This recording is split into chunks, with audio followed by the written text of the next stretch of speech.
தேவனே, இன்று என்னை உருமாற்றும். செப்டம்பர் மாதம் 28ஆம் தேதி. தேவனோடு ஒன்றித்தல். ஓசியா 12:6. இப்போதும் நீ உன் தேவனிடத்தில் திரும்பு, தயவையும் நியாயத்தையும் கைக்கொண்டு இடைவிடாமல் உன் தேவனை நம்பிக்கொண்டிரு. இந்த வசனத்தில் 2 வார்த்தைகள் நம் கவனத்தை கவர்கிறது. நம்பிக்கொண்டிரு, காத்திரு மற்றும் இடைவிடாமல். எபிரேய மொழியில் காத்திருத்தல் என்பதற்கு இணைத்து கட்டுதல் என்று அர்த்தம்.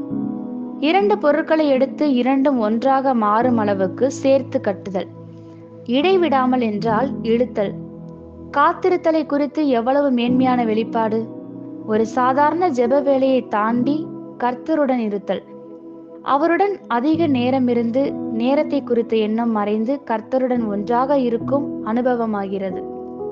யோனத்தான் மற்றும் தாவீதின் ஆத்துமாக்களைப் போல இணைந்திருக்கும் அனுபவம் இது. அவருடைய தன்மை மற்றும் வல்லமை உங்களுக்குள் பாய்கிறது. நீங்கள் இனி நீங்களாக இல்லை, அவரே உங்களுக்குள்ளும் உங்கள் மேலெல்லாம் இருக்கிறார். யாக்கோபு என்னும் மனிதன் இந்த காத்திருத்தலை அறிந்திருந்தான். அவன் தூதனானவரோட போராடி மேற்கொண்டான். பெத்தேலிலே அவர் அவனை கண்டு சந்தித்து அவ்விடத்திலும் நம்மோட பேசினார். அப்படிப்பட்ட போராடுகிற, முன்னேறி செல்லுகிற காத்திருத்தல் தேவனை கண்டுபிடித்து அவர் வாயிலிருந்து வாக்குத்தத்தங்களை பெற்றுத் தருகிறது. அப்படிப்பட்ட மனிதனால் வெல்லப்பட தேவன் விரும்புகிறார். ஜெபத்தின் உன்னத மேன்மைகளில் ஒன்று, ஜெபம் நம்மை தேவன் நோக்கங்களுக்கு நேராக வளைக்கிறது.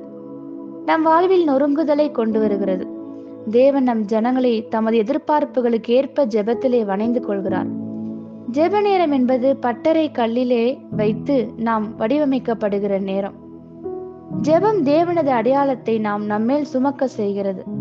நாம் தேவையான மட்டும் மாற்றத்தை பெறும் வரை நமது நேரத்தையும் ஆற்றலையும் தேவனோடு செலவழிக்காத பட்சத்தில் ஜெபம் அதன் நோக்கத்தை அடையாமல் இருக்கிறது. ஆமேன். இந்த வார்த்தைகளினால் நீங்கள் ஆசீர்வதிக்கப்பட்டீர்கள் என்று நாங்கள் நம்புகிறோம்.